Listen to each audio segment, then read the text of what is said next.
स्वागत है आपका एडवांस इंजीनियरिंग क्लासेस के हमारे इस डिजिटल प्लेटफॉर्म पर। दोस्तों, हम देख रहे थे मध्य प्रदेश के समान अध्ययन में हमने मध्य प्रदेश की ज्योग्राफी को पढ़ा था, मध्य प्रदेश के इतिहास को पढ़ा था, मध्य प्रदेश की राजनीतिक व्यवस्था को पढ़ा था और मध्य प्रदेश की अर्थव्यवस्था को पढ़ा था। इसमें एक मेजर टॉपिक आता है कि मध्य प्रदेश में करंट के बारे में, समसामयिक घटनाओं के बारे में। तो आज का हमारा टॉपिक जो है वो है मध्य प्रदेश की समसामयिक घटनाओं के संबंध में कि एमपी में पिछले 1 सालों में 1 वर्ष के दौरान क्या क्या हुआ है। अब करंट बहुत विस्तृत होता है अपने आप में, 1 साल का करंट अपने आप में समसामयिक की अपने आप में बहुत विस्तृत होती है। यही कारण है इसको कई पार्ट्स हैं, part A B C D में, कई पार्ट 1 2 3 में किसको बांटा गया है। तो आज हम शुरुआत कर रहे हैं एमपी करंट का पहला पार्ट 1, जिसमें हम देखेंगे एमपी में कौन कौन सी स्कीम चल रही हैं जो इस साल 1 साल के दौरान चर्चा में रही हैं या 1 साल के दौरान ही जिनको लागू किया गया है। तो चलिए शुरुआत करते हैं आज हम मध्य प्रदेश के करंट का पार्ट 1, जिसमें हम पढ़ेंगे मध्य प्रदेश के जो महत्वपूर्ण योजनाएं चल रही हैं, जो डेटा चल रहा है उसके बारे में। चलिए तो पहला टॉपिक हम देखते हैं। पहला हमारा जो योजना है जिससे हमारा क्वेश्चन आने की संभावना है, तो हम ये देखेंगे कि इसमें आने की संभावना क्या क्या है और क्या क्या पढ़ना जरूरी है। जैसा टॉपिक चल रहा है हमारा सीएम राइज स्कूल के बारे में। अब सीएम राइज स्कूल बड़ा फेमस सिस्टम बन चुका है, कई सारी स्कीम आ चुकी है इसमें। याद रखिए सीएम राइज है क्या अपने आप में, ये तो मालूम है इसकी विद्यालय संबंधित योजना है, स्कूल से संबंधित योजना है। सीएम राइज स्कूल वह व्यवस्था है, ऐसी आधारभूत संरचना का निर्माण करना ताकि सरकारी स्कूल जो हमेशा से बदनाम रहे हैं, किस रूप में, अव्यवस्था के रूप में, जो हमेशा से बदनाम रहे हैं आधारभूत संरचना की कमी के कारण। तो सीएम राइज स्कूल का उद्देश्य ऐसे स्कूलों का निर्माण करना है जो प्राइवेट स्कूलों को, निजी स्कूलों को टक्कर दे सके। ऐसे शिक्षकों की व्यवस्था करना है जो उन्नत शैली की शिक्षा प्रोवाइड करा सके। आधारभूत संरचना का निर्माण करना है ताकि जो ऐसे स्कूलों का निर्माण करना है जो निजी क्षेत्र के बराबर के हों। यही कारण है कि 9600 स्कूलों के निर्माण का लक्ष्य रखा गया है। तो पहला क्वेश्चन ये बन गया, सीएम राइज स्कूल जो है उनके लक्ष्य कितना रखा गया है, 9600 स्कूलों का निर्माण किया जाएगा, 9600 सीएम राइज विद्यालय प्रारंभ किए जाएंगे, ये लक्ष्य रखा गया है। ठीक है, याद रखिएगा क्यों रखा गया है, याद रखिए इसका कारण उद्देश्य है ऐसे स्कूलों का निर्माण करना, जहां ऐसे सरकारी स्कूलों का निर्माण करना जहां उन्नत शैली की शिक्षा प्रोवाइड कराई जा सके। क्यों कराई जा सके, क्यों हम जानते हैं न्यू एजुकेशन पॉलिसी, जो नई शिक्षा नीति आई है, भारत की तीसरी शिक्षा नीति है, थर्ड एजुकेशन पॉलिसी है भारत की, इसको इंप्लीमेंट कराना है तो इसके लिए आपको बड़े पैमाने पर निवेश करना होगा, इन्वेस्टमेंट करना होगा, बड़े पैमाने पर आपको आधारभूत संरचना इंफ्रास्ट्रक्चर डेवलप करना होगा। इसी उद्देश्य से शुरुआत की गई है सीएम राइज स्कूलों की। अब सीएम राइज स्कूलों में क्या रखा गया है, कुल मिला के 10 लक्ष्य निर्धारित किए गए हैं। एक तो विश्व स्तरीय अधोसंरचना का निर्माण करना, वर्ल्ड क्लास की जो इंफ्रास्ट्रक्चर होता है वो अधोसंरचना विकसित करना। दूसरा, स्टाफ की क्षमता बढ़ाना। भारत में सबसे बड़ी समस्या क्या है, भारत की भी और मध्य प्रदेश की भी, कि हमारे पास ठीक है स्किल्ड लोग नहीं है, स्किल्ड आपके जो पढ़ाने वाले टीचर होते हैं वो नहीं है, स्टाफ नहीं है, तो ऐसे स्टाफ की क्षमता को वृद्धि करना। इसके अलावा परिवहन सेवा उपलब्ध कराना। भारत में आज भी लगभग 33% जो लड़कियां होती हैं 8वीं कक्षा के बाद पढ़ाई छोड़ देती हैं, क्योंकि स्कूल पास में नहीं होता, परिवहन सुविधा उपलब्ध नहीं होती है। ठीक है, यही कारण है कि स्कूल अपने बीच में ही पढ़ाई छोड़ देती हैं, याद रखिए। इसके अलावा नर्सरी से लेकर 12वीं तक की बात करता है सीएम राइज स्कूल में, किसी 8वीं या 9वीं 10वीं की बात नहीं हो रही है, प्राथमिक या उच्च शिक्षा की बात नहीं हो रही है, नर्सरी से लेकर 12वीं तक की कक्षाओं की बात करता है। इसके अलावा स्मार्ट क्लासरूम और डिजिटल क्लासरूम की बात हो रही है, क्योंकि आजकल पूरी एजुकेशन किस पे आ चुकी है, डिजिटल प्लेटफॉर्म पर आ चुकी है, ताकि एक बड़े स्तर पर, बड़े पैमाने पर ठीक है एजुकेशन या शिक्षा का स्तर को तो पहुंचाया जा सके। इसके अलावा 100% सहायक स्टाफ की बात की गई है। कभी कभी क्या होता है, जो छोटे स्कूल होते हैं, ये छोटे बच्चे होते हैं, इनके लिए सहायक की जरूरत पड़ती है, याद रखिए, तो ऐसे सहायकों की भर्ती भी इसमें आवश्यक मानी गई है। पालकों की सहभागिता, स्कूलों में क्या हो रहा है, एजुकेशन लेवल क्या है, ठीक है, क्या क्या समस्या आ रही हैं, स्कूलों में क्या समस्या बनी हुई है, बच्चों के और टीचर के बीच संबंध कैसे हैं, इन सब की समस्याओं का समाधान तभी होगा जब पालकों की सहभागिता भी इसमें होगी, अभिभावकों की सहभागिता भी इसमें होगी। इसके अलावा ठीक है व्यावसायिक शिक्षा, केवल किताबी ज्ञान नहीं बल्कि वोकेशनल एजुकेशन देने की बात भी हो रही है, कमर्शियल एजुकेशन देने की बात भी हो रही है, याद रखिए। इसके अलावा महत्वपूर्ण चीज जो आती है वो है आपकी किसमें हम देखते हैं कि 21वीं सदी में जो हमें जरूरी है स्किल डेवलपमेंट, कौशल विकास करना। यही कारण है न्यू एजुकेशन पॉलिसी में बताया गया था कि 6वीं कक्षा के बाद से ही क्या होगा, बच्चों को व्यावसायिक शिक्षा और आपके स्किल डेवलपमेंट प्रोग्राम चलाया जाएगा, ताकि बच्चे की कौशलता का विकास भी हो सके। और इसके अलावा जो पाठ्य पुस्तकें हैं, पाठ्यक्रम हैं, ठीक है, क्लासरूम हैं, इन सब की व्यवस्था की जाएगी उन्नत शैली की, ताकि विश्व स्तरीय शिक्षा पर बच्चों को प्रोवाइड कराई जा सके। यही है सीएम राइज स्कूल का लाभ और यही है सीएम राइज स्कूल के लक्ष्य। इसी के लिए शुरुआत की गई है, इन 10 विशेषताओं के साथ सीएम राइज स्कूल की शुरुआत की गई, याद रखिए। क्लियर है, तो 1 अप्रैल 2023 से इसका दूसरा चरण शुरू हुआ है, इससे पहले योजना शुरू हो चुकी थी। तो ये है हमारी पहली जानकारी जो करंट के बारे में मालूम होना चाहिए, सीएम राइज स्कूल के 10 लक्ष्य क्या है और इसके क्वेश्चन हमारे क्या क्या बन सकते हैं।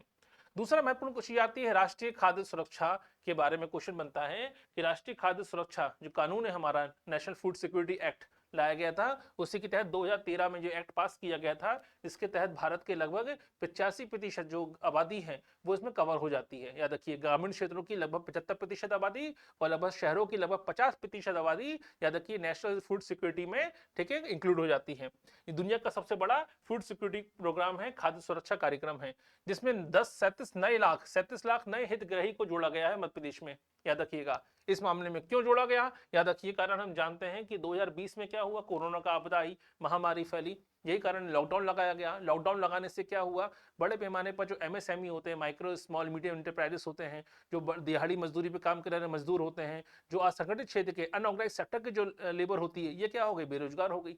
ऐसी स्थिति में अगर पैसा ही नहीं है तो आय के स्रोत खत्म हो गए, इनकम का सोर्स खत्म हो गया है, तो अपनी बेसिक नीड्स कैसे पूरी करेंगे। इसीलिए सरकार ने क्या शुरू किया, इसलिए सरकार ने शुरू किया था, याद रखिए, इस दौरान, ठीक है, खाद्यान्न उपलब्ध कराने के, निःशुल्क खाद्यान्न उपलब्ध कराने का अभियान प्रारंभ किया कि हर व्यक्ति तक कम से कम भरपेट खाना तो भोजन तो उपलब्ध हो सके, क्योंकि रोजगार नहीं है, ठीक है, मार्केट बंद है, बाजार बंद है, आय के स्रोत समाप्त हो चुके हैं। ऐसे ही कंडीशन में सरकार ने 5 किलो तक के हिसाब से हर व्यक्ति के 5 किलो तक का अनाज उपलब्ध कराने की व्यवस्था की गई, परिवार को नहीं, एक व्यक्ति को, यानी कम से कम 35 किलो का अनाज एक परिवार को उपलब्ध हो सके, इसलिए शुरू किया गया था, याद रखिए, उस समय कार्यक्रम, ताकि गरीब परिवारों तक ये अनाज उपलब्ध कराया जा सके। अब ये जो योजना चलती है, जितनी भी योजनाएं चलती हैं अनाज उपलब्ध कराने की, चाहे प्रधानमंत्री गरीब कल्याण योजना हो, मुख्यमंत्री गरीब कल्याण योजना हो, ठीक है, दीनदयाल उपाध्याय अंत्योदय योजना हो, ये सारी योजनाएं जो चलती हैं आजकल, वो चलती हैं किसमें, राष्ट्रीय खाद्य सुरक्षा कार्यक्रम के अंतर्गत, नेशनल फूड सिक्योरिटी प्रोग्राम के अंतर्गत ये कार्यक्रम चलते हैं। इसी कार्यक्रम में 37 लाख नए हितग्राहियों को जोड़ा गया है। ये 37 लाख का डेटा है, यही हमारा एमसीक्यू क्वेश्चन बन सकता है कि मध्य प्रदेश में खाद्य सुरक्षा में हाल ही में कितने नए हितग्राहियों को या कितने लाभार्थियों को जोड़ा गया है। क्लियर यहां तक, याद रखिए, तो कुछ बेसिक इंफॉर्मेशन मालूम होना चाहिए। अब आता है प्रधानमंत्री स्ट्रीट वेंडर आत्मनिर्भर निधि योजना। अब स्ट्रीट वेंडर क्या होते हैं ये मालूम होना चाहिए। जो आपके शहर, देखा होगा अपने शहरों में, छोटे शहरों में, ग्रामीण इलाकों में, सभी जगहों पर देखा होगा, लेकिन शहरों में खासकर ज्यादा विशेषता देखने जाती है। जो सड़क किनारे फल बेचने वाले होते हैं, सड़क किनारे, ठीक है, जो आपके अस्थायी दुकानें लगाते हैं, मोमोज बेच रहे हैं, चाउमीन बेच रहे हैं, ठीक है, चाय का ठेला लगाते हैं, इस टाइप, इसे कहते हैं स्ट्रीट वेंडर। या ऐसे भी होते हैं जो छोटी सी दुकान चलाते हैं, ठीक है, जैसे मान लीजिए सैलून चला रहे हैं, असंगठित क्षेत्र के होते हैं, जिनका कोई पर्टिकुलर स्थायी जगह नहीं होती या बड़ी बड़ी दुकानें नहीं होती जिनके पास। कोरोना के समय यही लोगों की, इन्हीं लोगों की सबसे ज्यादा दुर्गति हुई। क्यों हुई, क्योंकि इनकम का सोर्स खत्म हो गया, आय के स्रोत खत्म हो गए, और इनके पास कोई पर्टिकुलर इनकम भी नहीं होती कि बनी बनाई इनकम आ रही हो, महीने की सैलरी आ रही हो। तो ऐसी स्थिति में जो स्ट्रीट वेंडर थे, ये बेरोजगार भी हो गए, आय के सोर्स भी खत्म हो गए, और उनकी अपनी बेसिक नीड्स भी पूरी नहीं हो पा रही थी। इसीलिए सरकार ने जब लॉकडाउन खत्म किया 3 महीने बाद, जून के महीने में, जो पहला लॉकडाउन खत्म हुआ था 3 महीने बाद, तो जून के महीने में सरकार ने सबसे पहले कार्यक्रम शुरू किया, प्रधानमंत्री स्ट्रीट वेंडर योजना, जिसमें हर एक स्ट्रीट वेंडर को लगभग 10,000 रुपए की राशि उपलब्ध कराई जाती है, बैंक के माध्यम से ऋण प्रदान किया जाता है। ये ऋण है, याद रखिए, अनुदान नहीं है, ऋण है, लोन है, अपने आप में ग्रांट नहीं है, चुकाना पड़ेगा। लेकिन ये 10,000 का जो ऋण होगा, याद रखिए, इसमें क्या होगा, इसमें इंटरेस्ट नहीं होगा, ब्याज मुक्त ऋण होगा, इंटरेस्ट फ्री लोन होगा ये अपने आप में, ठीक है। यही कहलाती है प्रधानमंत्री स्ट्रीट वेंडर योजना। इसे हर जगह पर, राज्यों में, सभी जगह पर प्रारंभ किया गया, भारत के सभी राज्यों में। लेकिन ग्रामीण क्षेत्रों में इस योजना को लागू करने वाला पहला स्टेट कौन सा है, एमपी है। मध्य प्रदेश ने इसको ग्रामीण इलाकों में भी लागू कर दिया, जबकि ये शहरी इलाकों की योजना थी। शहरी में स्ट्रीट वेंडर ज्यादा होते हैं, याद रखिएगा, लेकिन ग्रामीण इलाकों में स्ट्रीट वेंडर योजना लागू करने वाला एमपी पहला स्टेट बन गया। ये क्वेश्चन बन सकता है, याद रखिएगा। इसमें कितने लोगों को जोड़ा गया अभी तक, लगभग 8,56,000 जो ग्रामीण पथ विक्रेता हैं, सड़कों के किनारे, ग्रामीण इलाकों में सड़कों के किनारे, हाईवे किनारे जो सामान बेचते हैं, उनमें 8,56,000 लोगों को इसमें जोड़ा गया है इस योजना के अंतर्गत। क्लियर यहां तक। इसके अलावा देखें, हम देखें 1 लाख से ज्यादा जो प्रकरण है बैंकों में में इसमें अप्रूव कर दिए गए हैं कि आखिर इनको पैसा उपलब्ध कराया जा चुका है। तो ये अपने आप में बहुत बड़ी योजना है। इससे ताकि ये है कि सपोर्ट मिल जाता है, एक मनोबल मिल जाता है कि चलो फिर से शुरुआत कर सकते हैं, फिर से अपने पैरों पर खड़े होने की कोशिश कर सकते हैं। इसीलिए योजना की शुरुआत की गई थी। आपके लिए क्वेश्चन बन सकता है केवल 2। पहला, कि भाई ग्रामीण इलाकों में स्ट्रीट वेंडर योजना को लागू करने वाला पहला राज्य कौन सा है? पहला राज्य है मध्य प्रदेश। और दूसरा क्वेश्चन आ सकता है कि प्रधानमंत्री स्ट्रीट वेंडर योजना में कितने राशि का ऋण प्रदान किया जाता है? तो 10,000 रुपए तक की राशि का ऋण प्रदान किया जाता है इस इलाकों में। क्लियर है? इस योजना के तहत ये 2 क्वेश्चन बन सकते हैं। मैटर ज्यादा लिखना क्यों जरूरी होता है? ताकि बैकग्राउंड आपको मालूम पड़ सके कि और भी कोई अगर जानकारी लेना चाहें तो आप पढ़ सकते हैं। लेकिन जो एमसीक्यू आ सकता है, जो क्वेश्चन बन सकता है, वो इन 2 डेटा से क्वेश्चन बन जाएगा। चलिए तीसरा क्या है? राष्ट्रीय खाद्य सुरक्षा अधिनियम हमने पढ़ा था, अभी 2013 में आया था। इसके तहत क्या किया गया है? 1 जनवरी 2023 से सभी पात्रों को गेहूं और चावल निःशुल्क वितरित किए जाएंगे, ये कहा गया है। तो याद रखिए कारण क्या था? हम जानते हैं कि 2013 में लाया गया था, नेशनल फूड सिक्योरिटी एक्ट लाया गया था, राष्ट्रीय खाद्य सुरक्षा अधिनियम लाया गया 2013 में, जिसकी बातचीत अभी चल रही थी, जिसमें 37 लाख नए जो लाभार्थी उनको जोड़ा गया है मध्य प्रदेश में इस बार। ये योजना क्या कहती है? जितने भी हम इससे पहले चर्चा की थी, जितने भी भारत में कार्यक्रम चल रहे हैं जिसमें निःशुल्क खाद्यान्न बांटा जाता है, वो सभी का जो बांटने का नियम है वो सभी इसी अधिनियम के तहत राष्ट्रीय खाद्य सुरक्षा याद रखिए कार्यक्रम के तहत ही चलते हैं, नेशनल फूड सिक्योरिटी प्रोग्राम के तहत ही चलाए जाते हैं। अब ये कार्यक्रम क्या कह रहा है? ये कार्यक्रम ये कह रहा है कि 1 जनवरी 2023 से, ठीक है, जितने भी लाभार्थी हैं नेशनल फूड सिक्योरिटी एक्ट के तहत जितनी भी योजनाएं चल रही हैं, उन सभी योजनाओं में गेहूं और चावल का निःशुल्क वितरण किया जाएगा। अगर अंत्योदय योजना चल रही है, दीनदयाल अंत्योदय अन्न योजना चलती है, जिसमें 35 किलोग्राम दिया जाएगा और प्राथमिकता के आधार पर 5 किलोग्राम दिया जाएगा पर सदस्य को। अगर घर में 2 सदस्य हैं तो 35 किलो नहीं मिलेगा, घर में अगर 2 सदस्य हैं तो कम से कम 10 किलो तो मिल ही जाएगा, एक सदस्य का 5 किलो के हिसाब से। अब घर में 10 सदस्य हैं तो 10 सदस्य हैं तो 50 किलो अनाज नहीं मिलेगा, बल्कि मैक्सिमम 35 किलो का अनाज दिया जाएगा। यानी एक परिवार के हिसाब से 35 किलो अनाज और एक घर के और एक सदस्य के हिसाब से कम 5 किलो का अनाज उपलब्ध कराया जाएगा, निःशुल्क उपलब्ध कराया जाएगा। ये कहा गया है 1 जनवरी 2023 से खाद्य सुरक्षा अधिनियम के तहत। क्लियर है? तो आपसे क्वेश्चन आ सकता है अंत्योदय योजना में कितना अनाज मिलता है? 35 किलो अनाज। एक सदस्य को कितना मिलता है? 5 किलो अनाज। क्लियर है? घर में 10 सदस्य हैं तो 50 किलो नहीं मिलेगा, तब काम कौन सा आएगा? तब 35 किलो ही मिलेगा मैक्सिमम। घर में अगर 3 मेंबर हैं तो 15 किलो अनाज तो आ ही जाएगा, याद रखिए। क्लियर है? ये चीजें हैं, जानकारी मालूम होना चाहिए कि अंत्योदय योजना में कितना अनाज मिलता है। तो आंसर क्या लगाएंगे? 35 किलो अनाज मिलता है एक परिवार को। प्रति सदस्य कितना मिलता है? लगभग 5 किलोग्राम। क्लियर है? याद रखिएगा। और ये निःशुल्क मिलता है। अब जो दिया गया है आपका राशन आपका अधिकार, ये खाद्य सुरक्षा अधिनियम के तहत चल रहा है। आपका राशन आपका अधिकार अपने आप में क्या है? 2 चीजें हैं इसमें। पहला तो लॉकडाउन के समय जो गवर्नमेंट ने प्रधानमंत्री गरीब कल्याण जो शारी कार्यक्रम शुरू किया गया था, जिसमें निःशुल्क आपके खाद्यान्न उपलब्ध बांटा जाता था, वो भी इसका हिस्सा है, आपका राशन आपका द्वार में। दूसरा मैं आपका अधिकार में। और दूसरा जो सार्वजनिक वितरण प्रणाली होती है, PDS system, public distribution system जो होता है, इसमें भी व्यवस्था जोड़ दी गई है। याद रखिए कि आपका राशन आपका अधिकार, यानी हर राशन कार्ड में जो होते हैं, राशन कार्ड धारक होते हैं, जिनको राशन कार्ड मिला हुआ है, जो बीपीएल परिवार में आते हैं, एपीएल परिवार में आते हैं, below poverty line, above poverty line में आते हैं, उनको अगर जाना है तो उनको कोई ऐसा करप्शन खत्म करने के लिए व्यवस्था शुरू की गई है कि जगह जगह पर क्या लगा दी गई है? जगह जगह पर पीओएस मशीन लगा दी गई है। पीओएस मशीन में आधार कार्ड से लिंक होता है, अंगूठा लगाइए और आपका अनाज उपलब्ध करा दिया जाएगा। ताकि करप्शन भी खत्म करना है, सभी जगह तक निःशुल्क आपके अनाज को उपलब्धि कराना है और खाद्य सुरक्षा भी सुनिश्चित करनी है। इसी के लिए अनिवार्य कर दिया गया है आपका राशन के अधिकार के तहत कि पीओएस मशीन पर अंगूठा लगाने के बाद ही आपको अनाज उपलब्ध हो पाएगा, ताकि करप्शन कम से कम हो सके। क्लियर है? इसी क्वेश्चन आ सकता है क्या? देखिए पीओएस मशीन को प्रारंभ किया गया है। भारत में जितने भी आपके कार्यक्रम चल रहे हैं, खाद्यान्न कार्यक्रम, जिसमें निःशुल्क खाद्यान्न बांटा जाता है। खाद्यान्न कितना बांटा जाता है ये तो पढ़ ही चुके हैं हम लोग। 35 किलोग्राम तक का प्रत्येक परिवार को अनाज मिलेगा। 1 किलोग्राम नमक मिलता है और 1 किलोग्राम शक्कर, चीनी उपलब्ध कराई जाती है भारत में अंत्योदय परिवार के तहत। अब चाहे कोई भी कार्यक्रम पढ़े आप, याद रखिए वो सारे कार्यक्रम किसमें अंडर में चल रहे हैं? राष्ट्रीय खाद्य सुरक्षा अधिनियम के तहत प्रोवाइड कराए जा रहे हैं। चलिए अगला क्या है? मध्य प्रदेश का गौरव। अब ये गौरव क्या है? यहां से महत्वपूर्ण याद रखिएगा, श्री सत्येंद्र सिंह का नाम याद रख लीजिए। ये पैरालंपिक स्विमर है, ठीक है, याद रखिए। तो दिव्यांग जनों के बीच में जो खेलो इंडिया कार्यक्रम चल रहा है, जिसका इस बार प्रारंभ कहां पे हुआ था? इस बार खेलो इंडिया कार्यक्रम मध्य प्रदेश में हुए थे, याद होगा आपको, ठीक है, हमने पढ़ा भी था इसके बारे में, खेलो इंडिया यूथ गेम्स। तो खेलो इंडिया कार्यक्रम के विषय में, खेलों के विषय में दिव्यांग खिलाड़ियों को प्रोत्साहन देने के लिए, दिव्यांग खिलाड़ियों के विषय में जागरूकता पैदा करने के लिए जो पैरालंपिक स्विमर हैं सत्येंद्र सिंह, उन्होंने यात्रा शुरू करी है 14 अप्रैल से। 14 अप्रैल मतलब याद रखिए डॉक्टर अंबेडकर की जयंती होती है। इस दिन से यात्रा शुरू करी है, कन्याकुमारी से कश्मीर की यात्रा शुरू की है। किसने? सत्येंद्र सिंह ने। और सत्येंद्र सिंह कहाँ के रहने वाले हैं? ग्वालियर के रहने वाले हैं। तो हमारे लिए 4 क्वेश्चन बन गए। पहला कि मध्य प्रदेश में जो अभी खेलों के प्रति जो है यूथ खेल जो का चल रहे हैं, याद रखिए खेलो इंडिया यूथ खेल का आयोजन हुआ था जनवरी में। ऐसे में ही और भी खेलों के प्रति आपके लोगों को जागरूक करने के लिए ग्वालियर के ही हैं, क्या नाम है, सत्येंद्र सिंह लोहिया, इन्होंने एक कार्यक्रम, एक यात्रा प्रारंभ की है अपने आप में दिव्यांगजनों को सशक्तिकरण के लिए, खेलों को प्रेरित करने के लिए, खेलों में उनका जुड़ाव को ज्यादा से जोड़ने के लिए 14 अप्रैल से शुरू की गई है कन्याकुमारी से आपके कहां तक के लिए, श्रीनगर तक के लिए। तो हमारे लिए कन्याकुमारी श्रीनगर, हमारे लिए 14 अप्रैल, हमारे लिए सत्येंद्र सिंह का नाम और कहां के रहने वाले हैं, ग्वालियर के रहने वाले हैं। ये 4 एमसीक्यू हमारे लिए सॉल्व हो जाते हैं। तो किसी भी चीज को पढ़ते समय देखिए कि इससे हमारे पेपर कहां से सॉल्व हो सकते हैं और कितने क्वेश्चन इससे बन सकते हैं। चलिए अगला देखते हैं, प्रदेश की 3 विभूतियां हुई पद्मश्री से सम्मानित। अब पद्मश्री सम्मान मिला है, याद रखिए सबसे महत्वपूर्ण सम्मानों में से एक है पद्मश्री, पद्म विभूषण और पद्म भूषण। याद रखिए पद्मश्री होता है, पद्म भूषण होता है, पद्म विभूषण होता है, इससे ऊपर फिर मिलता है भारत रत्न जो सबसे बड़ा सर्वोच्च सम्मान है भारत का। अब याद रखिए राष्ट्रपति प्रोवाइड कराती है, राष्ट्रपति कौन है, हमारे श्रीमती द्रौपदी मुर्मू, इनके हाथों से ये सम्मान प्राप्त होता है, याद रखिए राष्ट्रपति भवन में।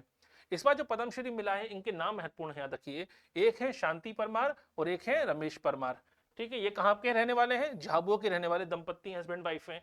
इन्हें किस चीज के लिए मिला, ये क्वेश्चन बन सकता है। तो जो आपके परमार दंपत्ति है, रमेश परमार और श्रीमती शांति परमार, झाबुआ के रहने वाली, इनको मिला है गुड़िया शिल्प के लिए। और ये गुड़िया शिल्प किसमें प्रचलित है, गुड़िया शिल्प प्रचलित है भील जनजाति में।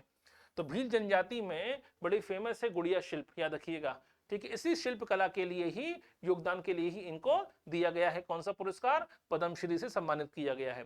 तो यहां से क्वेश्चन बन सकता है, भील जनजाति की परिधान बनाने की कला है गुड़िया शिल्प कला कहते हैं, क्या कहते हैं, गुड़िया शिल्प कला है। कौन सी जनजाति की है, भील जनजाति की है। कौन से क्षेत्र के हैं परमार दंपत्ति, भील आपके झाबुआ क्षेत्र के हैं।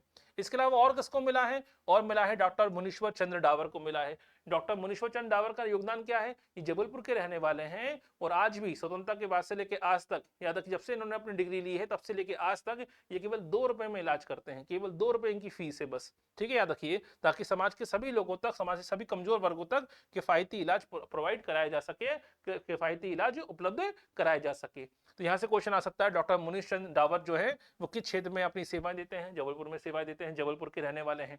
दूसरा क्वेश्चन ये बन सकता है कि हाल ही में गुड़िया शिल्प कला किस जनजाति की शिल्प कला है, भील जनजाति की शिल्प कला है। गुड़िया शिल्प कला के लिए इनमें से हाल ही में किसे या किस दंपत्ति को पुरस्कार आपके पद्मश्री से सम्मानित किया गया, तो आंसर क्या आएगा, परमार दंपत्ति। कौन है इसमें परमार दंपत्ति में, रमेश परमार और श्रीमती शांति परमार। यहां से हमारे 3 क्वेश्चन बन सकते हैं। चलिए अगला आता है, कुसुम आ परियोजना के क्रियान्वयन में देश में प्रथम राज्यों में शामिल हुआ। पहले तो मालूम होना चाहिए कुसुम आ क्या है, कुसुम आ, कुसुम बा, ऐसे कई सारे कार्यक्रम चलते हैं, लेकिन पहले मालूम चाहिए कुसुम है क्या। कुसुम का मतलब है जो ग्रामीण इलाकों में सबसे बड़ी समस्या क्या आती है, आपके बिजली के बिल भारी भरकम आते हैं। याद रखिए क्यों, बड़े बड़े बिजली के बिल आते हैं, सिंचाई में सबसे ज्यादा इस्तेमाल होता है, बिजली का इस्तेमाल होता है ट्यूबवेल चलाने के लिए। तो ये सिंचाई को भी जो सब्सिडी देनी पड़ती है, सरकार को सब्सिडी देनी पड़ती है, या अगर सरकार सब्सिडी नहीं देगी तो किसान की इनकम का बहुत बड़ा हिस्सा काय में खर्च हो जाएगा, कि वह बिजली के बिलों का भुगतान करने में खर्च हो जाएगा। ऐसी स्थिति में सरकार ने बीच का रास्ता निकाला और एक योजना शुरू करी, कुसुम योजना, जिसके तहत सोलर पैनल लगाने के लिए सरकार ग्रांट देती है, अनुदान देती है। तो जो सोलर पैनल योजना है अपने आप में उसी का नाम है कुसुम योजना।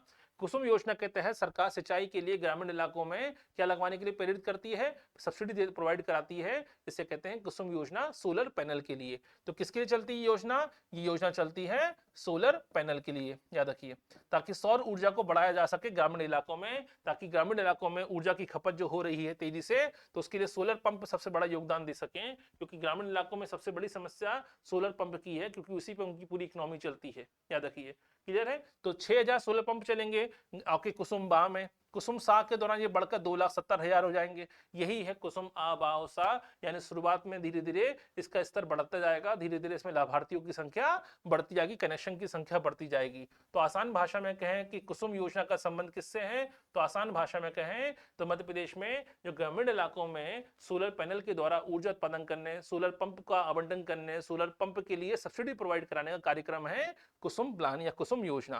क्लियर यहां तक, ये है। इसका लक्ष्य क्या है, इसका लक्ष्य है कि 1200 मेगावाट तक की परियोजना इसमें क्रियान्वित होंगी, लगभग 1250 मेगावाट विद्युत का उत्पादन इसमें संभव हो सकेगा। चलिए अगला देखें, मुख्यमंत्री नवाचार पुरस्कार योजना। नवाचार क्या है, अपने आप में इनोवेटिव, इनोवेशन को प्रमोट करना। तो जो बच्चे स्कूलों में पढ़ाई कर रहे हैं और थोड़ा इनोवेटिव सोच रखते हैं, नए नए प्रोजेक्ट बनाकर लेके सामने आते हैं, तो सरकार ने उन्हीं विद्यार्थियों के लिए, स्कूली विद्यार्थियों के लिए 5वीं से लेकर 12वीं तक जो 5वीं से लेकर 12वीं तक के ऐसे बच्चे थोड़ा इनोवेटिव सोचते हैं, इनोवेटिव प्रोजेक्ट रखते हैं सरकार के सामने या अपने स्कूल में पेश करते हैं, ऐसे बच्चों के लिए याद रखिए नवाचार पुरस्कार की शुरुआत की गई है।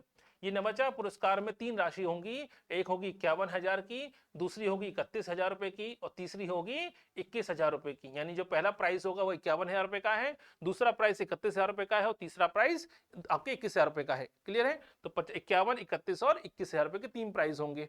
यानी जो भी बच्चे थोड़े 5वीं से लेकर 8वीं तक के हैं, इनोवेटिव सोच रखते हैं, नवाचार के बारे में सोचते हैं, थोड़े स्किल्ड है, उन्हीं बच्चों को ये पुरस्कार बांटा जाएगा जो इसमें अच्छी रैंक लेके आएंगे। प्रथम पुरस्कार, द्वितीय पुरस्कार और तृतीय पुरस्कार बांटा गया है। और जो टीचर जो इनको मेंटर होगा, जो इनको सिखाएंगे, आदत की प्रेरणा देंगे, ऐसे टीचरों को 20% यानी मान लीजिए किसी को पहला इनाम मिला 51,000, तो 51,000 का 20% जो पुरस्कार राशि होगी किसको मिलेगी? बच्चे की राशि में से नहीं देंगे, सरकार अलग से देगी 20% हिस्सा मेंटर को यानी टीचर को देगी, शिक्षक को देगी, जिसके मार्गदर्शन में इन्होंने इनोवेशन के कार्यक्रम को लागू किया है। क्लियर है? ये कहलाती है मुख्यमंत्री नवाचार पुरस्कार योजना, जिसमें 3 प्रकार के पुरस्कार मिलेंगे और टीचर को 20% का जो मेंटर होगा इसको 20% का योगदान मिलेगा। याद रखिए उसको भी एक पुरस्कार राशि प्रोवाइड कराई जाएगी। कौन सी क्लास से कहां तक है? कक्षा 5वीं से लेकर 12वीं तक के बच्चों को इसमें शामिल किया गया है। चलिए अगला देखें। मित्र हेल्पलाइन। अब मित्र हेल्पलाइन क्या है अपने आप में? देखिए कारण क्या होता है, जो बच्चे शहरों ग्रामीण इलाकों से ट्राइबल बेल्ट से आते हैं, शहरों में पढ़ाई करने के लिए आते हैं, याद रखिए, तो एसटी/एससी समुदाय के जो बच्चे शहरी इलाकों में आके पढ़ाई करते हैं, याद रखिए उनकी सबसे बड़ी समस्या क्या आती है? छात्रावास। तो उनके लिए विशिष्ट छात्रावास उपलब्ध कराए जाते हैं। छात्रावास में समस्याएं आती हैं, पीने का पानी नहीं होता, ड्रेनेज सिस्टम साफ नहीं होता, खाने की अच्छी प्रॉपर व्यवस्था नहीं होती, तो ऐसे में शिकायत कैसे करें? तो शिकायत करने के लिए सरकार ने क्या किया है? एक एप्लीकेशन लॉन्च की है, याद रखिए उसी का नाम है क्या? मित्र हेल्पलाइन। इसमें व्हाट्सएप के माध्यम से, ईमेल के माध्यम से, एसएमएस के माध्यम से, याद रखिए इस एप्लीकेशन के माध्यम से आप शिकायत कर सकते हैं सरकार को, याद रखिए। क्लियर है? ताकि भोजन, पानी, स्वच्छता, सुरक्षा जैसी समस्याओं का समाधान हो सके। तो एसटीएससी जो हॉस्टल होते हैं, हॉस्टल्स में जो स्टूडेंट रहते हैं, उनके लिए सुविधा उपलब्ध कराने के लिए सरकार ने मित्र हेल्पलाइन का कार्यक्रम प्रारंभ किया है, ताकि छात्रावास में उनको समस्याएं ना आए। अगला आता है मुख्यमंत्री जन कल्याण संबल योजना। संबल योजना अपने आप में क्या है? हम जानते हैं सरकार ने कोरोना के बाद एक सबसे बड़ी समस्या आई थी, अप्रवासी मजदूर जो भारत मध्य प्रदेश में लौट के आए, सभी राज्यों में लौटे अपने अपने राज्यों से या संपन्न राज्यों से। तो मध्य प्रदेश में जो लौटे हैं तो समस्या ये आ रही है कि इनका कोई जानकारी नहीं है कितना है, तो इनको एक पोर्टल दिया गया, पोर्टल पे इनकी सूचना को इकट्ठा किया गया। पहली बात तो ये। दूसरा, जो श्रमिक लौटे हैं असंगठित क्षेत्र के, याद रखिए बड़े पैमाने पर श्रमिक हैं, सरकारी योजनाओं का लाभ लेने के भी ताकि सक्षम हो जाए, इनको सरकारी पोर्टल में जोड़ा जा गया। तो एक प्रकार का पोर्टल बनाया गया, ऑनलाइन पोर्टल बनाया गया, इसका नाम क्या रखा गया? संबल.mp.gov.in। याद रखिए इस संबल के माध्यम से इनको रजिस्ट्रेशन कराया गया। क्यों रजिस्ट्रेशन कराया गया? ताकि इनको सुविधाएं दी जा सकें, ताकि इनको सेवाएं दी सकें। कैसी सेवाएं? अगर ये असंगठित क्षेत्र के मजदूर हैं, ठीक है, अगर इनको कुछ हादसे में इनकी डेथ हो जाती है या कोई अपंग हो जाते हैं या कोई तकलीफ आती है, रोगी हो जाते हैं, तो ऐसी स्थिति में इनके परिवार को आर्थिक सहायता दी जाएगी। अगर सामान्य डेथ भी होती है, नेचुरल डेथ हो जाती है, तो भी इनको सहायता दी जाएगी परिवार को। इनके अगर एग्रीकल्चर वाला काम करते हैं तो इनके लिए नवीन उपकरण प्रदान किए जाएंगे। याद रखिए बिजली का बिल भी इनका माफ कर दिया जाएगा। अगर महिला श्रमिक है तो उसकी गर्भावस्था के दौरान और प्रसव के दौरान इनको सुविधा मिलेगी। अगर मान लीजिए डेथ हो जाती है तो अंत्येष्टि की सुविधा भी सरकार प्रोवाइड कराएगी, जो खर्चा आता राशि आती है। इसके अलावा आयुष्मान योजना का लाभ भी इनको दिया जाएगा। यानी ऐसे प्रवासी असंगठित क्षेत्र के मजदूर जिनके पास इनकम का सोर्स बहुत सीमित होता है और लगातार नियमित इनकम नहीं होती है, याद रखिए ऐसे असंगठित मजदूरों को एक पोर्टल पर, संबल पोर्टल पर रजिस्टर्ड करके इनको सारी सुविधाएं प्रदान करने के लिए योजना शुरू की गई, जिसे हम कहते हैं संबल योजना। क्लियर है? याद रखिए। चलिए इसके अलावा देखें अगला टॉपिक आता है लाडली बहना स्कीम। सरकार ने बढ़ाया कदम, आत्मनिर्भर होंगी लाडली बहना। सरकार ने लाडली बहना स्कीम तो हम सब जानते हैं 5 मार्च को शुरू की गई थी, सरकार ने घोषणा करी, 5 मार्च से इसका रजिस्ट्रेशन शुरू हो गया और पहली राशि 10 जून को पहली राशि प्रोवाइड करा दी गई थी, 10 जुलाई को, सॉरी। ठीक है, तो ऐसी याद रखिए बेसिक इंफॉर्मेशन वाले क्वेश्चन आ सकते हैं। अब ये क्या क्वेश्चन आ सकते हैं? पहली बात तो ये कौन सी ईयर की महिलाओं को शामिल किया गया, कौन सी एज ग्रुप की महिलाओं को? तो 23 से लेकर 60 वर्ष तक की जो विवाहित महिलाएं हैं उनको शामिल किया गया है। याद रखिएगा जो विवाहित हैं, विवाहित हैं और अविवाहित हैं या फिर विधवा हैं, याद रखिए। ठीक है, उन सबको शामिल किया गया। 23 से लेकर 60 वर्ष तक ये क्वेश्चन हमारा आ सकता है। दूसरा, प्रत्येक पात्र महिला को कितनी राशि मिलेगी? प्रति माह 1,000 रुपए तक की राशि दी जाएगी। बात अलग है, अभी सरकार ने घोषणा करी है मुख्यमंत्री जी ने कि वह 3,000 तक की बढ़ा दी जाएगी इसको, लेकिन अभी हाल फिलहाल तो 1,000 तक की राशि उपलब्ध कराई जा रही है। ठीक है, कब से शुरू हुआ है? 5 माह से इसके आवेदन शुरू हुए थे। ये ग्रामीण इलाकों से लेकर शहरी इलाकों सब में लागू होगी, पूरे मध्य प्रदेश में लागू होगी। इसमें जाति के आधार पर या कैसी आधार पर भेदभाव नहीं है, याद रखिए। सभी समाज के सभी वर्गों की सभी महिलाओं को शामिल किया गया इसमें। बस एक ही चीज है कि महिला टैक्स पेयर नहीं होना चाहिए, याद रखिए, ठीक है। और सरकारी जॉब में या किसी ऐसी जॉब में नहीं होना चाहिए इसमें टैक्स जमा करती हो, क्लियर है, उसके दायरे में नहीं आना चाहिए। और पहली जो किस्त दी गई वो कब दी गई? 10 जून को दी गई थी पहली किस्त, याद रखिएगा 10 जून को दी गई थी। यही कारण एक कार्य का क्वेश्चन बन सकता है कि लाडली बहना, याद रखिए, जो उत्सव है ये कहाँ मनाया गया? लाडली बहना उत्सव मनाया गया इंदौर में। ये क्वेश्चन बन सकता है कि लाडली बहना उत्सव कब मनाया गया? इंदौर में मनाया गया था। और पहली किस्त कब दी गई थी? 10 जून को दी गई थी। कौन सी एज ग्रुप की महिलाएं शामिल हैं? 23 से लेकर 60 वर्ष तक की महिलाएं इसमें शामिल होती हैं, याद रखिएगा। कितनी राशि मिलती है? 1000 रुपए की राशि मिलती है। कब से शुरू हुई है? 25 जून से शुरू होती है, सॉरी 25 मार्च से इस योजना का प्रारंभ हुआ था। चलिए, इसके अलावा देखिए लाडली लक्ष्मी उत्सव। लाडली लक्ष्मी उत्सव क्या होता है? आपने पढ़ा होगा, लाडली लक्ष्मी कार्यक्रम है 2005-6 में शुरू किया गया था, जिसमें 30,000 रुपए तक की राशि जो लड़कियां अपने परिवार में एक ही हैं, याद रखिए, जिनका जन्म भी 2005 के बाद हुआ, 2006 के बाद जन्म हुआ है, और अपने भाई बहनों में अकेले सिंगल लड़की, अकेली लड़की है, ऐसी माता पिता की संतानों को क्या मिलेगा? लाडली लक्ष्मी का एक लाभ मिलता है। लाडली लक्ष्मी योजना में 5-6 रुपए की 5 साल तक एफडी जमा की जाती है सरकार के द्वारा। 30,000 रुपए तक की एफडी जमा होती है। 18 साल की उम्र के बाद लड़की को पढ़ाई के लिए, और 21 साल की उम्र के बाद लड़की की शादी करने के लिए अब इसको उसे खाते में पूरा पैसा जमा कर दिया जाता है। जो साल भर का पूरा जो ब्याज होता है, ब्याज सहित पैसा जमा कर दिया जाता है, लड़की को दे दिया जाता है। यही उसको कहलाती है लाडली लक्ष्मी स्कीम। इसी को लाडली लक्ष्मी स्कीम का 2.0 नया वर्जन शुरू किया गया, 2.0, और इसी योजना के तहत उत्सव मनाया गया। और उत्सव कहाँ मनाया गया? भोपाल शहर में। अब देखिए 2 उत्सव हो गए, एक है लाडली बहना उत्सव और एक है लाडली लक्ष्मी उत्सव।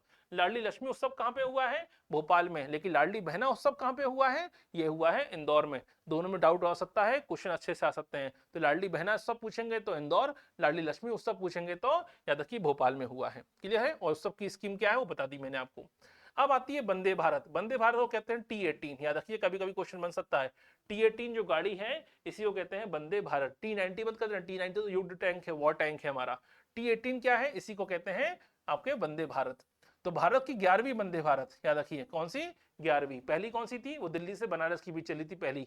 ये 11वीं जो वंदे भारत है उसकी शुरुआत हुई है मध्य प्रदेश में, लेकिन एमपी की तो पहली है। एमपी की पहली और मध्य प्रदेश की, सॉरी, इंडिया की 11वीं वंदे भारत एक्सप्रेस का प्रारंभ किया गया है, ठीक है। अब यहाँ से क्वेश्चन ये पूछेंगे नहीं क्या क्या सुविधाएं मिलती हैं, मैप में क्वेश्चन पूछेंगे कहां से कहां तक चलती है। तो रानी कमलापति, जिसको प्राचीन पुराना नाम क्या था? हबीबगंज रेलवे स्टेशन, रानी कमलापति स्टेशन से लेकर नई दिल्ली के बीच में ये रेल सेवा का प्रारंभ किया गया है। इसमें जो पहले समय लगता था 11.5 घंटे का समय लगता था, वो केवल 7 घंटे का समय रह जाता है, याद रखिए, रानी कमलापति से नई दिल्ली तक के पहुंचने का, क्लियर है। यही है किसके बारे में? मध्य प्रदेश की पहली हाई स्पीड ट्रेन रेल सेवा है, हाई स्पीड ट्रेन है। इसके बाद तो और भी शुरू हो चुकी है, जबलपुर भी शुरू हो चुकी है, इसके अलावा भोपाल इंदौर भी शुरू हो चुकी है। लेकिन मध्य प्रदेश में 3 वंदे भारत चल रही हैं अभी। लेकिन अगर पहली वंदे भारत की बात करेंगे तो रानी कमलापति से दिल्ली के बीच शुरू हुई थी। कब शुरू हुई थी? 1 अप्रैल को शुरू की गई थी। कब शुरू की गई थी? 1 अप्रैल 2023 को शुरू की गई थी। कहां से शुरू हुई थी? रानी कमलापति से, ठीक है, रानी कमलापति रेलवे स्टेशन से शुरू हुई थी, क्लियर है। याद रखिए, ऐसे क्वेश्चन आने की संभावना ज्यादा होती है कि कहां से शुरू हुई, कहां से कहां के बीच हुई, कितनी वर्तमान में कितनी वंदे भारत चल रही है मध्य प्रदेश में, ऐसे क्वेश्चन बन सकते हैं, ठीक है। इसके अलावा तारीख क्या आती है? 1 अप्रैल 2023, ये भी क्वेश्चन आ सकता है। प्रधानमंत्री आए तो उद्घाटन करने के लिए इसका। तो ऐसे कुछ बेसिक क्वेश्चन होते हैं जो आपसे बन सकते हैं। तो वंदे भारत में क्या क्या सुविधाएं मिलती है वो क्वेश्चन नहीं बनेगा, लेकिन वंदे भारत कहां से शुरू हुई थी, कौन से स्टेशन को जोड़ती है, वर्तमान में कितनी वंदे भारत चल रही है। इसके अलावा वंदे भारत एमपी कौन से नंबर की ट्रेन है? 11वीं ट्रेन है पूरे भारत की, और एमपी की पहली थी ये, रानी कमलापति से नई दिल्ली के बीच चलने वाली वंदे भारत। तो ये है कुछ बेसिक इंफॉर्मेशन जिसके बारे में क्वेश्चन आ सकते हैं। तो करंट वाला टॉपिक अपने आप में बहुत ब्रॉड होता है, बहुत विस्तृत स्तर पे होता है। तो अभी हमने केवल इसका पार्ट 1 पढ़ा है अभी, और ताकि आपको एक जानकारी मिल सके कि को पढ़ा कैसे आना, इससे क्वेश्चन कैसे आ सकते हैं। तो मिलेंगे अगले लेक्चर में, और एक नई कार्यक्रम, नया ही इसी पाठ्यक्रम को आगे बढ़ाते हुए, इसी सीरीज को आगे बढ़ाते हुए पार्ट 2 में और भी जो करंट इंफॉर्मेशन हमारी है, एक साल में जो घटनाक्रम हुए हैं मध्य प्रदेश में, उनके बारे में जानने का प्रयास करेंगे। आप हमसे फॉलो कर सकते हैं फेसबुक के माध्यम से, इंस्टाग्राम के माध्यम से और टेलीग्राम के माध्यम से। तो मिलते हैं अगले लेक्चर में। Till then, good bye.